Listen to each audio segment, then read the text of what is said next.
back to the David67 Celtic News update YouTube channel. Remember to like and subscribe.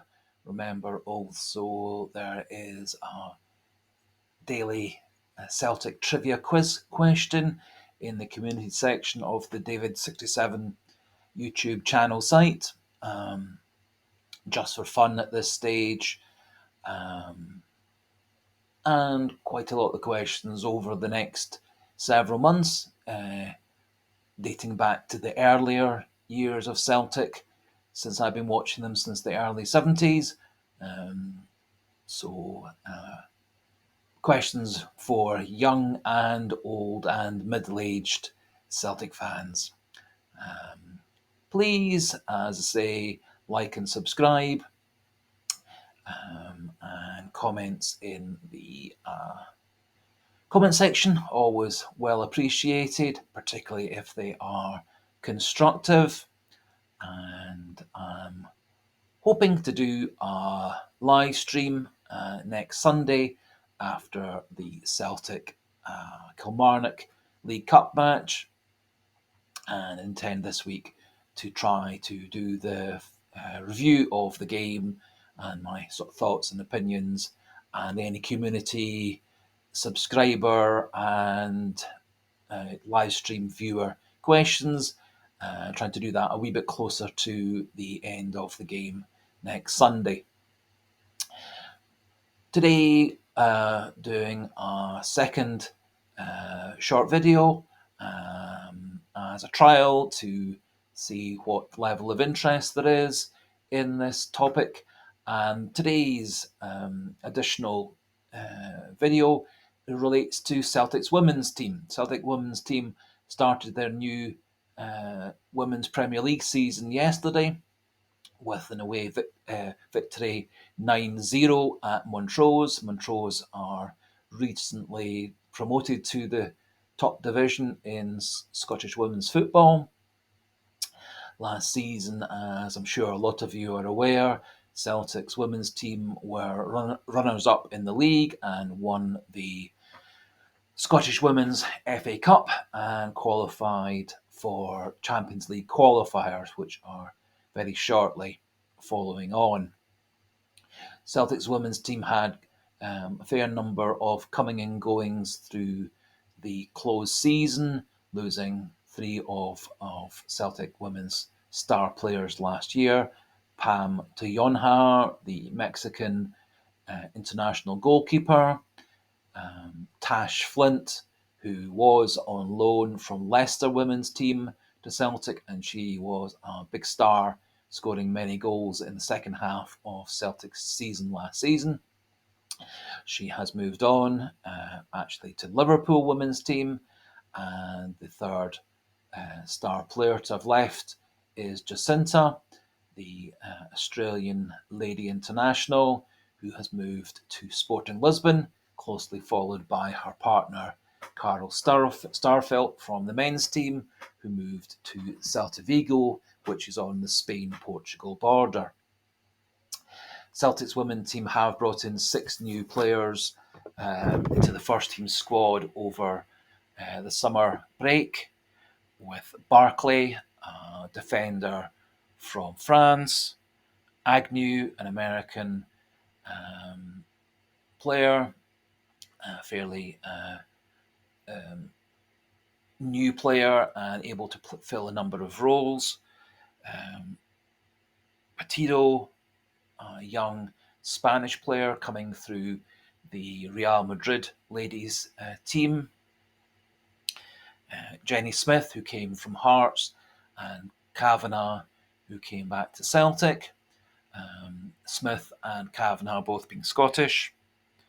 And also a signing of Munoz from who is an Argentinian lady defender, and also young Moroccan player Noor Amani Adi. Quite a number of new signings, which may well take a bit of time to bed into Celtic's team. as those who have viewed yesterday's live stream. Celtic's women's game finished just as the live stream finished, and Celtic's women's team won 9-0 with 4 goals for Kit Loferski, the young American forward who happens to be my daughter's favourite player. A couple of goals for Amy Gallagher, one for the debutante Noor Amani Addy, and also a goal for Chloe Craig, who has signed a 3-year contract recently, and there was also an own goal by Montrose. Celtic's women's next team game is going to be at the Excelsior Stadium, which is in Airdrie, and is next Sunday at 2 o'clock in the afternoon. At the end of last season, I really enjoyed watching the Celtics women's team getting so close to winning the league and cup double, and it was refreshing to see the last couple of Celtics women's games being at Celtic Park rather than the Excelsior Stadium, and there was a very large turnout of fans supporting Celtic in the last couple of games at Celtic Park and in the Hampden Park win over Rangers in the Women's Cup final. And I'm actually looking forward to watching the Celtic women's team when I can on BBC Alba. Celtic are using primarily sponsorship money and commercial money to support the women's team at the moment, and the women's team manager Fran Alonso has done a remarkably good job bedding in these new signings and coping with the loss of 3 of Celtic's most important players last season. And all but 2 of the recent signings made their debuts yesterday. And Kit Loferski, who was playing last season for Celtic, but not on a regular 90 minutes per week basis. She moved into a more central attacking role and was a big success, scoring 4 goals in the game, 3 in the first half and 1 late in the second half.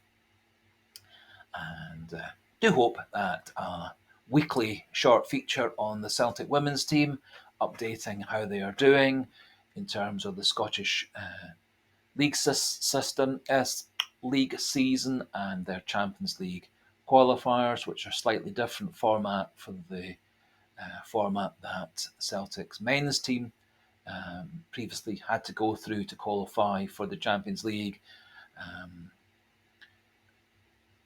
And so we'll update on those, and hopefully Celtic do come through that qualifying Champions League qualifier section for into the main draw for the Champions League, along with Glasgow City women's side, who won the title last year, literally in the last minute of the game, robbing Celtic of their double. So, thank you for listening to this short update video on the Celtic women's side. Please like and subscribe. And thank you for listening, and we'll speak to you again tomorrow for further updates on the men's team, and plan to do short updates on the women's team and potentially the B team over the next few weeks, whilst concentrating primarily on the men's first team. Thank you, and speak to you again tomorrow.